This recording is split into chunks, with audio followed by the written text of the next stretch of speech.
नमस्कार दोस्तों, राधे राधे। आज हम आपको बताने वाले हैं कि लड्डू गोपाल जी को दिन में कितनी बार भोग लगा सकते हैं। हिंदू धर्म में भगवान श्री कृष्ण को जगत पिता नारायण का दर्जा दिया गया है।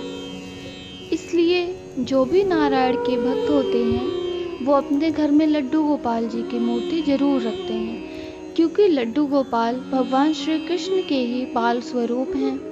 इसलिए उनको घर में रखते हैं, उनकी सेवा करते हैं, ठीक उसी प्रकार से जैसे हम अपने छोटे बच्चे की सेवा करते हैं। तो इसमें ये ज़रूर आता है कि हम लड्डू गोपाल जी को कितनी बार भोग लगा सकते हैं, क्योंकि शास्त्रों में तो बताया गया है कि भगवान श्री कृष्ण को या लड्डू गोपाल को 56 भोग लगाना चाहिए। लेकिन ये ऐसा संभव नहीं है कि हम भगवान को हर रोज़ 56 भोग लगा सकें, क्योंकि हमारी अपनी दिनचर्या है। कोई बाहर है, कोई घर में है, कोई अपने काम में लगा हुआ है। तो इस तरीके से हम किसी वोकेशन पे, जैसे जन्माष्टमी हुई, राधा अष्टमी हुई, या कोई भी इस तरीके का फेस्टिवल हुआ, तो हम शायद 56 भोग बना भी पाए। पर डेली की दिनचर्या में ऐसा संभव नहीं है कि हम 56 भोग भगवान को चढ़ा पाएँ। इसलिए ऐसा है कि कम से कम दिन में 4 बार तो हम उन्हें भोग लगा ही सकते हैं। इसलिए लड्डू गोपाल को दिन में 4 बार भोग लगाएं। जैसे कि जब पहला भोग लगाएं तो पहला भोग हम बिना नहाए भी लगा सकते हैं।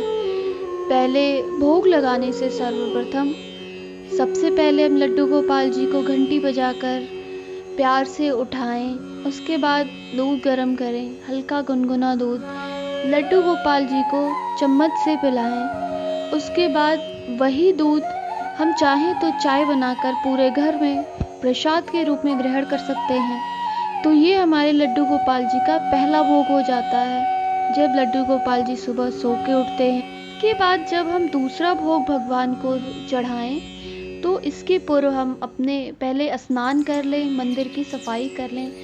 उसके बाद हम लड्डू गोपाल जी को नहलाएं। जैसा भी मौसम हो, गर्म मौसम हो तो ठंडे पानी से, ठंडा मौसम हो तो गुनगुने पानी से, फिर उनको स्नान करके, उनका श्रृंगार करके, फिर हम दूसरा भोग जब लगाएं तो उस भोग में अगर हो सके तो दही जरूर शामिल करें, क्योंकि हम सभी जानते हैं कि दही, मक्खन, मिश्री ये भगवान श्री कृष्ण को सबसे ज़्यादा पसंद है।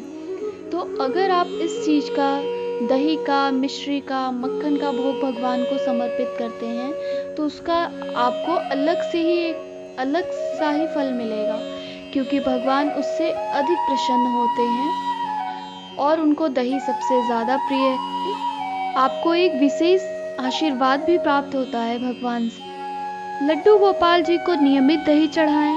उसके बाद सबसे अच्छा है कि जो जैसा भी सीजन हो, सीजनल फलों का भी इस्तेमाल हम करें भगवान के प्रसाद के लिए। अगर आप नहीं बना पाए हैं या कहीं व्यस्त हैं तो उन्हें भोग में आप फल, जो भी सीज़न हो, आप उस सीजन के हिसाब से भगवान को भोग में फल चढ़ा सकते हैं।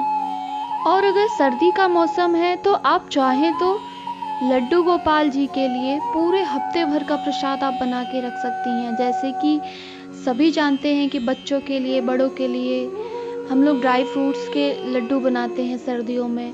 तो अगर ऐसा लड्डू हम भगवान के लिए भी बनाएं तो हफ्ते भर के लिए वो भोग का काम करेगा। भगवान को हम उसे प्रसाद के रूप में हर दिन एक लड्डू चढ़ा सकते हैं, और ये सर्दी में भगवान के लिए सबसे अच्छा भी हो। और जब हम तीसरे पहर का भगवान को भोग लगाते हैं तो आप कुछ भी उन्हें खिला सकते हैं, कुछ भी भोग लगा सकते हैं। जैसे आप जो भी अपने दोपहर के खाने में आप बनाते हैं, सब्जी, रोटी, दाल, चावल, दही, चावल, कुछ भी आप उन्हें भोग लगा सकते हैं। बस ये सतर्कता होनी चाहिए कि उस खाने में लहसुन प्याज का बिल्कुल भी प्रयोग न किया गया हो, क्योंकि हमें उसका भगवान को प्रसाद चढ़ाना होता है, भोग चढ़ाना होता है, तो हम उसमें लहसुन प्याज का यूज़ नहीं कर सकते। और अगर आप लहसुन प्याज का उपयोग करते हैं तो आप भगवान के लिए अलग से मीठा पराठा, या फिर जो भी सीजन है आलू का पराठा, कुछ भी आप भगवान को ऐसा बना के दे सकती हैं जिसमें लहसुन और प्याज ना। और शाम का भोग आरती करने के बाद भगवान को ड्राई फ्रूट्स, चिप्स या जो भी हो स्नैक्स टाइप आप कुछ भी रख सकते हो। और रात के खाने में आपने रात में जो भी बनाया हो, लहसुन प्याज नहीं डाला हो उसमें, वो रात में आप भगवान को चढ़ा सकते हैं और उनको दूध दे सकते हैं। जब हम भगवान को सुलाने जाएं तो हम भगवान को दूध दे के उसके बाद हम भगवान को सुला सकते हैं। हाँ, लेकिन लड्डू गोपाल जी को भोग चढ़ाने से पहले कुछ नियम भी होते हैं, तो उसको हमें ध्यान में रखना चाहिए। कई लोगों के मन में ऐसे विचार होते हैं कि हम भगवान को किस में भोग लगाएं, किस में नहीं लगाएं। तो अगर आपके पास चांदी की थाली है तो बेस्ट ऑप्शन है, आप उसमें भगवान को भोग लगाएं। लेकिन अगर आपके पास चांदी की थाली नहीं है तो आप भगवान जी को स्टील के बर्तन में, या पीतल का बर्तन है तो पीतल के बर्तन में, आप किसी में भी आप भगवान जी को भोग लगा सकते। बस हमें ध्यान इतना ही रखना चाहिए कि वो जो थाली हो वो एकदम साफ सुथरी हो। और उसके बाद खाने में सबसे ज़रूरी जो होता है वो तुलसी जी का पत्ता हो। वो खाने में तुलसी का पत्ता ज़रूर पड़ा होना चाहिए। आप चाहे तो 1 हफ्ते के लिए, 2 हफ्ते के लिए तुलसी के पत्ते रख के उसको भी आप रख सकते हैं और रोज करके डाल सकते हैं। लड्डू गोपाल जी को हम जो भी चढ़ाएं, जो भी भोग लगाएं, तो हम 5 मिनट के लिए वहाँ पे छोड़ दें। उसके बाद वहाँ पर्दा डाल के थोड़ी देर के लिए प्रभु का नाम लें। प्रभु, हमने जो भी हमने भोग लगाया है, प्रभु आप इसे स्वीकार करें। इसके बाद 5 मिनट के लिए हम वहाँ पे पर्दे भगवान के यहाँ लगा देंगे और 5 मिनट बाद घंटी बजाकर फिर से हम वो प्रसाद अपने चाहे तो खाने में मिलाकर पूरे परिवार में उसे दे सकते हैं।